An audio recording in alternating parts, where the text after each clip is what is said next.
Hi everyone. So today's video is about the importance of management. अभी तक हमने क्या-क्या कर लिया? हमने management की definition of meaning समझ लिया. Then we studied about the features or characteristics of management. Then the objectives of management. And now we come to the next step, that is the importance of management. अब किसी भी चीज की importance या merits जब पूछे जाते हैं, so a lot of those merits or the benefits of something come up from either the features or they come from the objectives. अब देखो मैनेजमेंट में अगर हम किसी पर्टिकुलर टाइप के ऑब्जेक्टिव को अचीव करने के लिए मूव कर रहे हैं, so उसे अचीव कर पाना is something that is an achievement for the organization. So in a way, management ने हमें help किया in achieving that particular objective.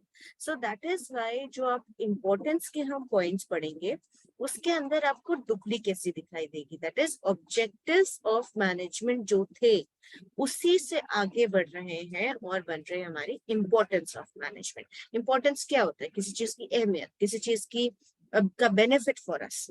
So let's begin with this. The acronym for importance of management is SPGET.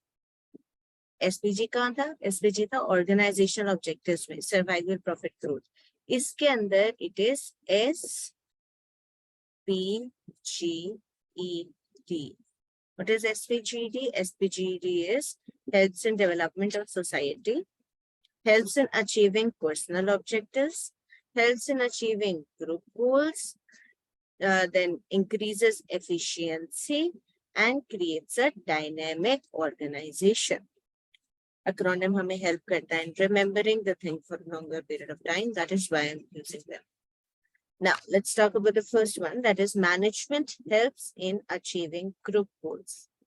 अब देखो जब हमारे management की objective ही ये है कि जो ऑर्गेनाइजेशन ने एक ऑब्जेक्टिव अपने लिए सेट किए हैं उन्हें अचीव कर पाना, तो automatically if we achieve them, management has helped us in achieving them. So it's basically all connected. Objective है हमारा, हम ऑर्गेनाइजेशन ऑब्जेक्टिव अचीव करेंगे और अगर हम कर लेते हैं तो मैनेजमेंट ने ही तो मदद करी, तो management helps in achieving the goals.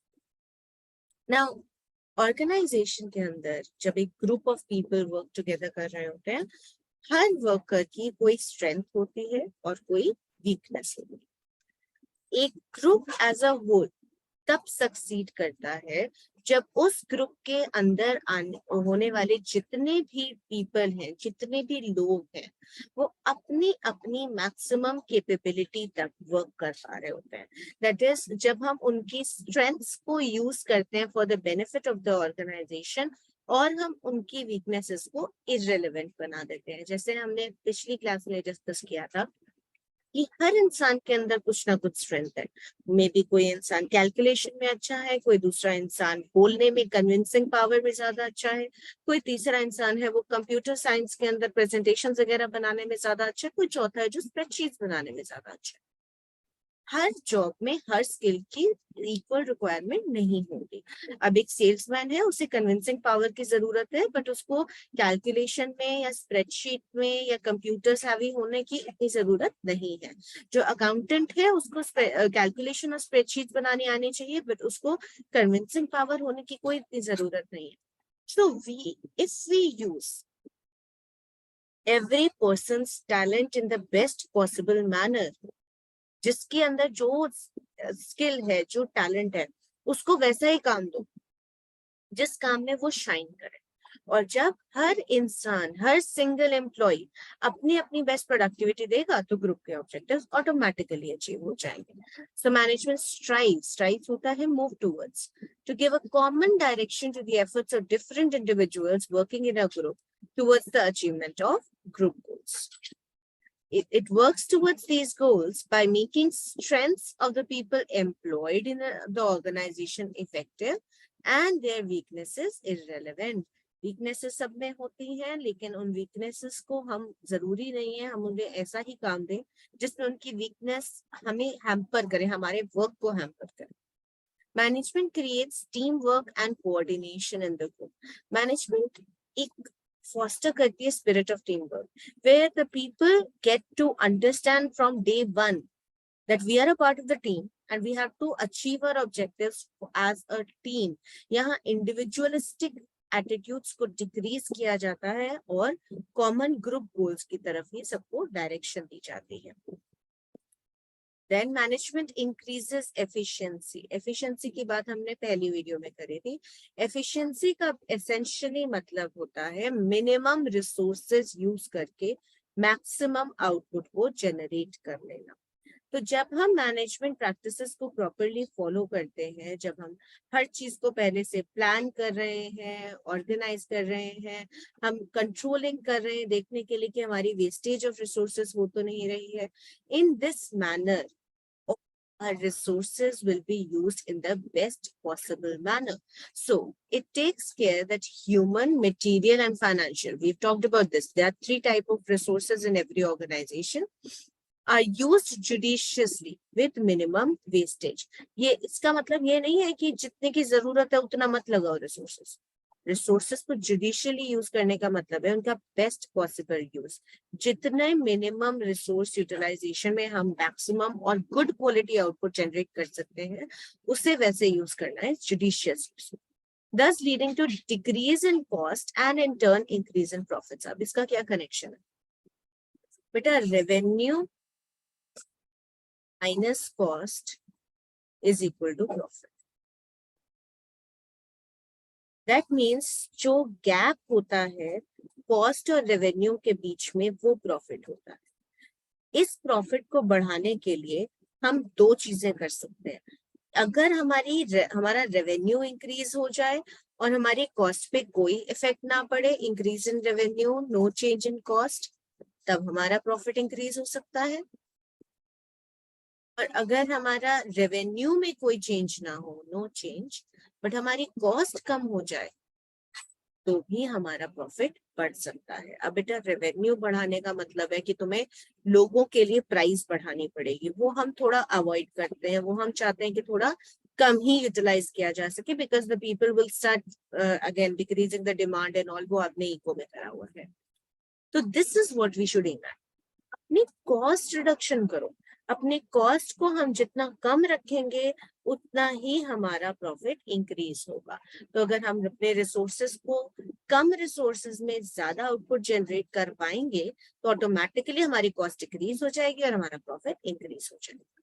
In other words, it increases efficiency. In addition, this increase in profits acts as a catalyst for improving the satisfaction level of all the stakeholders and employees alike. Catalyst होता है कोई चीज trigger factor कर देनी जो किसी चीज को बहुत ज्यादा इंक्रीज करवा देंगे. प्रॉफिट बढ़ेंगे, ओनर सेटिस्फाइड होंगे, इन्वेस्टर सेटिस्फाइड होंगे, हमारे लेंडर सेटिस्फाइड होंगे, हमारे कस्टमर सेटिस्फाइड होंगे कि देखेंगे कि हाँ ये अच्छी रेप्यूटेड कंपनी है जिसके हम प्रोडक्ट्स यूज कर रहे हैं. और हमारे एम्प्लॉयज का भी मोरल बूस्ट होगा जब उनको दिखाई देगा कि उनका बिजनेस, जिस बिजनेस में वो काम कर रहे हैं वो प्रॉफिट्स में जा रहा है, यानी उनका अपना इंडिविजुअल फ्यूचर भी उनको ब्राइट दिखाई देगा. Management increases efficiency by using resources in the best possible manner to reduce cost and increase productivity. Then management creates a dynamic organization. ये हमने कहाँ पढ़ा पहले कि हमने features of management में पढ़ा था कि management is a dynamic function, which means that it is ever changing, never constant. Management ensure करता है कि एनवायरनमेंट में जब जो चेंजेस आ रहे हैं उन चेंजेस को हमारी ऑर्गेनाइजेशन के अंदर adapt as soon as possible कर लिया जा सके. और कोई भी अगर एम्प्लॉयज रेजिस्ट कर रहे हैं उस चेंज को तो उनके माइंडसेट उन्हें कन्विंस कर पाए कि ये चेंज उनके लिए क्यों बेटर है और कैसे उस चेंज को लाना इजी किया जा सकता है. The main point is business environment जो है मतलब everything around the business, all external factors of the business, be it the government policies, be it the competitors, be it the suppliers, be it the weather conditions, the trends, traditions, customs, ये की सारी चीजें constant basis के ऊपर बदलती रहती हैं. सुना है ना, the only thing that is constant is change. उसी तरीके से ऑर्गेनाइजेशन को भी अपनी इंटरनल वर्किंग में आए दिन चेंजेस करने पड़ते हैं, सो दैट हम उन रैपिडली होते हुए बाहर की चेंजेस को फॉलो कर पाए, उसके साथ कैचअप कर पाए। अदरवाइज हम आउटडेटेड रह जाएंगे और हमारी ऑर्गेनाइजेशन का जो प्रोडक्ट्स है वो लोगों के साथ में एक कनेक्ट नहीं बना पाएंगे। So management helps individuals employed in an organization to overcome their resistance to change. Change से हर कोई घबरा जाता है, लेकिन हमें ये कोशिश करनी है, हमें कन्विंस करना है अपने एम्प्लॉइज को on how the change is actually better for them, how it is going to help them in their business, and why they have to adapt to it, and so that वो उस resistance को convert कर पाए into support or cooperation to adapt to the changing environment, and thus helps in maintaining competitive edge and ensure organization survival and growth. That management helps in achieving personal objectives. हमने बात करी थी हर single employ जो organisation join करता है उसके अपने कोई पर्सनल एस्पिरेशंस होती हैं, पर्सनल ऑब्जेक्टिव्स होते हैं. There are some things that the person wants to achieve. कोई पर्सन हो सकता है वो एक्सपीरियंस गेन करना चाहता है, कोई दूसरा पर्सन हो सकता है वो ज्यादा से ज्यादा मनी अमास करना चाहता है, कोई तीसरा पर्सन हो सकता है जो यहाँ पर बेसिकली अपनी जो एजुकेशन, अपनी जो ट्रेनिंग है उसे कंप्लीट करना चाहे, वो सीखने आना चाहता है. द पॉइंट इज ऑर्गेनाइजेशन में मैनेजमेंट का रोल कुछ इस वे में होता है कि जो भी पर्सनल ऑब्जेक्टिव्स एम्प्लॉइज के हैं उन्हें अचीव करते हुए ऑर्गेनाइजेशन के ऑब्जेक्टिव्स को भी अचीव किया जाए. Let's take an example. अगर एक पर्सन है, उसके घर में फाइनेंशियल ट्रबल है और वो पर्सन सोल अर्निंग मेंबर है, इस इंसान को अगर हम ऐसा इंसेंटिव देते हैं कि अगर आपने इस मंथ टारगेट अचीव कर लिया तो हम आपको एक बहुत हाई लेवल की मीटिंग में लेकर जाएंगे, तब वो ज्यादा अच्छे से काम करेगा. या अगर इस इंसान को हमने बोला कि अगर आपने ये टारगेट अचीव कर लिया तो हम आपको मॉनेटरी बोनस देंगे, ऑब्वियसली बोनस, बिकॉज इसको मनी की जरूरत है. अगर हम इसको ये ऑप्शन देते हैं, you achieve the target, we'll give you a bonus, ये पर्सन हार्डवर्क अपना फुल एफर्ट डालेगा just to get that bonus. But what is the benefit here? उस पर्सन को बोनस ऑब्जेक्टिव मीट होगा और ऑर्गेनाइजेशन का वो टारगेट अचीव करेगा, तो ऑर्गेनाइजेशन का भी तो फायदा होगा.